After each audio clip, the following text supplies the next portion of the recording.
காஷ்மீர் மீண்டும் அழிக்கப்பட வேண்டும் என்று பயங்கரவாதிகளும் பயங்கரவாதத்தின் மூளையாக செயல்படுபவர்களும் விரும்புகின்றனர். எனவே அவர்கள் இவ்வளவு பெரிய சதி திட்டத்தை நிறைவேற்றி இருப்பதாக குறிப்பிட்டிருக்கிறார். குறிப்பாக காஷ்மீரில் மீண்டும் தற்போது அமைதி திரும்பிக் கொண்டிருக்கிறது. பள்ளிகள், கல்லூரிகள் ஒரு துடிப்பான நிலையில் செயல்பட்டுக் கொண்டிருக்கிறது.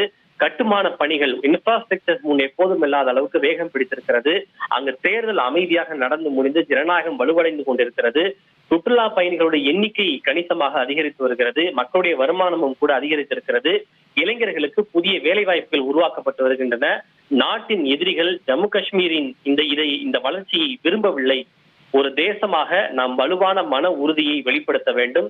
இன்று உலகமே நம்மை பார்த்து கொண்டிருக்கிறது. இந்த தீவிரவாத தாக்குதலுக்கு பிறகு நாடு முழுவதும் ஒரே குரலில் பேசுவதை உலகம் பார்த்து கொண்டிருக்கிறது. பயங்கரவாதத்திற்கு எதிராக இந்த போரில் நாட்டின் ஒற்றுமை, 140 கோடி இந்தியர்களின் ஒற்றுமை நமது மிகப்பெரிய பலம் என பிரதமர் மோடி